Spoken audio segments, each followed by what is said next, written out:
जय हिंद दोस्तों, मैं हूं जितेंद्र दीक्षित। 4 PM महाराष्ट्र में आपका स्वागत है। दोस्तों, राजनीतिक पार्टियों को जनता से जुड़ने के लिए मुद्दों की तलाश होती है। विपक्षी पार्टियां ऐसे मुद्दों की तलाश करती हैं जिससे कि सत्ताधारी पार्टी को घेरा जाए, उसकी नाकामियों को गिनाया जाए और लोगों को बताया जाए कि किस तरह से सरकार लोगों का हित साधने में असफल हुई है। तो वहीं सत्ताधारी पक्ष भी मुद्दे ढूंढते हैं कि किस तरह से उन्होंने लोकहित के काम किए हैं, विकास के काम किए हैं और किस तरह से लोगों के दिल को जीतने की कोशिश की है। अगर महाराष्ट्र की बात करें तो महाराष्ट्र में भी मुद्दों का खेल जारी है और जो विपक्षी गठबंधन है महाविकास आघाड़ी का, उसकी ओर से भी कुछ मुद्दे उठाए गए सरकार को घेरने के लिए। एक तो मराठा आरक्षण का मुद्दा था, जो कि अभी भी गर्म है। जिस तरह से मनोज जरंगे पाटिल, जो कि मराठा आंदोलनकारी हैं, जिन्होंने कि 2 बार अनशन किया सरकारी नौकरियों में मराठाओं को आरक्षण देने के लिए और साथ में शिक्षा में आरक्षण देने के लिए, तो उस दौरान जो हिंसा हुई उसको लेकर विपक्षी पार्टियों ने, महाविकास आघाड़ी ने, उद्धव ठाकरे वाली शिवसेना, शरद पवार वाली एनसीपी और कांग्रेस ने सत्ताधारी गठबंधन को जमकर घेरा। सत्ताधारी गठबंधन का नाम है महायुति, जिसमें कि एकनाथ शिंदे मुख्यमंत्री हैं, दूसरी पार्टी बीजेपी है और तीसरी पार्टी है अजीत पवार वाली एनसीपी, जो कि बीते साल ही मूल पार्टी से बगावत करके शामिल हुए हैं सरकार में। तो मराठा आरक्षण के मुद्दे को लेकर घेरा गया। फिर ये मुद्दे भी उठाए गए विपक्ष की ओर से कि किस तरह से सरकारी एजेंसियों का बेजा इस्तेमाल हो रहा है, उनका दुरुपयोग हो रहा है राजनीतिक प्रतिद्वंदियों को ठिकाने लगाने के लिए, उनको फंसाने के लिए। और फिर किसानों की बदहाली का मुद्दा। एक तो राज्य के एक बड़े इलाके में सूखा है, जहां पर इस बार ठीक से बारिश नहीं हुई और कई इलाकों में बेमौसम बारिश की मार पड़ी, किसानों की हालत खराब है। तो इस मुद्दे को लेकर भी विपक्ष सरकार को आड़े हाथों ले रहा है कि जिस तरह की सहायता सरकार की तरफ से मिलनी चाहिए किसानों को, वैसी नहीं मिल रही है और कई परेशान किसान गरीबी के चलते, आर्थिक मार न झेल पाने की वजह से आत्महत्या भी कर रहे हैं।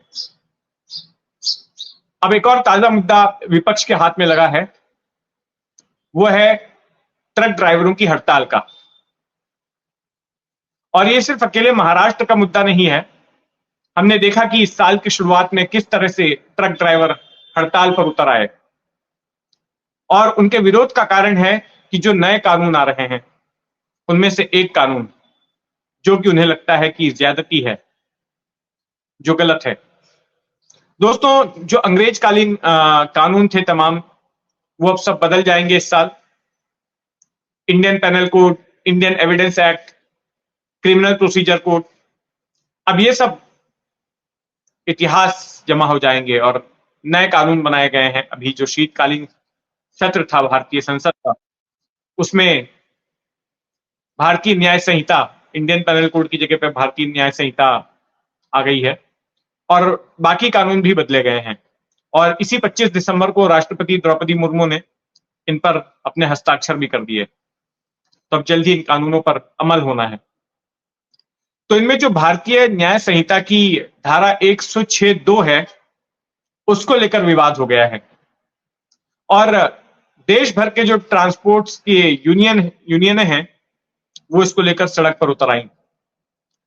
उनका कहना है कि इस कानून से ट्रक ड्राइवरों पर अन्याय होगा, उनके साथ ज्यादती होगी, क्योंकि ये जो धारा है, इसका प्रावधान ऐसा है कि अगर कोई हिट एंड रन करके भाग जाता है, हादसे के वक्त वहां से मौके से फरार हो जाता है, तो फिर उसको 10 साल तक की जेल हो सकती है और भारी जुर्माना भी हो सकता है।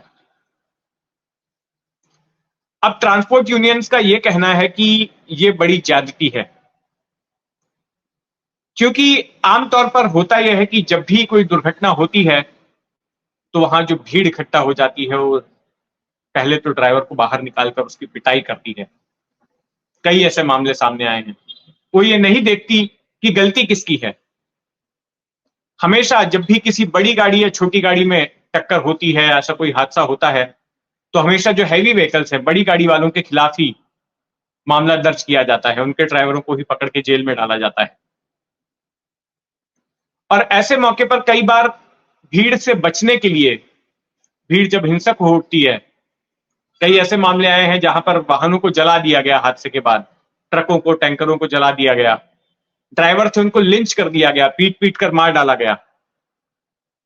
तो ऐसी स्थिति में ड्राइवरों के लिए मुनासिब यह होता है, ड्राइवर मौके से भाग जाते हैं, बाद में या तो पुलिस के सामने खुद को सरेंडर करते हैं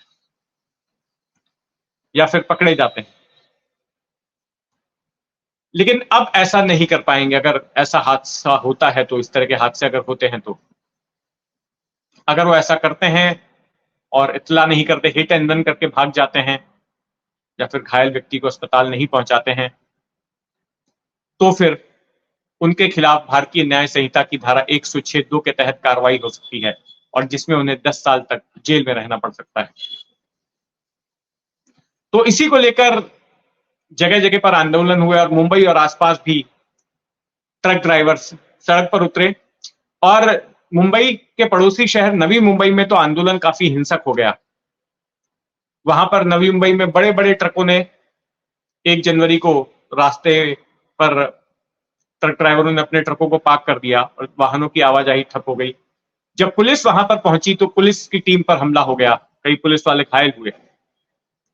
उसके बाद पुलिस ने कार्रवाई करते हुए 30 ट्रक ड्राइवरों को गिरफ्तार किया और उनके ऊपर अटेम्प्ट टू मर्डर का चार्ज लगाया, हत्या की कोशिश का मामला दर्ज किया। शहर के दूसरे इलाकों में भी कुछ ऐसा ही हुआ। ईस्टर्न एक्सप्रेस हाईवे पर विक्रोली के पास ट्रक ड्राइवरों ने चक्का जाम कर दिया, कुछ एक वाहनों के साथ आगजनी भी हुई। मुंबई से अहमदाबाद हाईवे पर, मुंबई से जो अहमदाबाद को हाईवे जाता है, वहां पर भी बड़े पैमाने पर प्रोटेस्ट हुआ नायगांव के पास, और वहां पर भी पुलिस के साथ झड़प हुई। और देश के अलग अलग इलाकों से इस तरह की खबरें आ रही थी, जिसके बाद में गृह मंत्रालय को यह बयान जारी करना पड़ा कि भले ही ये कानून संसद में पास हो गया हो, राष्ट्रपति ने भले ही उस पर अपने हस्ताक्षर कर दिए हों, लेकिन इस पर अमल अभी नहीं किया जाएगा। इस पर ट्रांसपोर्टरों से बातचीत के बाद ही अमल करेंगे। तो हड़ताल तो फिलहाल के लिए वापस हो गई है, लेकिन महाराष्ट्र में शिवसेना ठाकरे गुट को एक मुद्दा जरूर मिल गया है, सरकार को घेरने की खातिर। तो देखते हैं महाराष्ट्र की राजनीति में जो भी हलचल होती है उस पर हमारी नजर बनी रहेगी। आप भी अपनी नजर बनाए रखें 4 PM महाराष्ट्र पर। और अगर आपने अब तक इस चैनल को सब्सक्राइब नहीं किया है तो सब्सक्राइब कर लें। जय हिंद।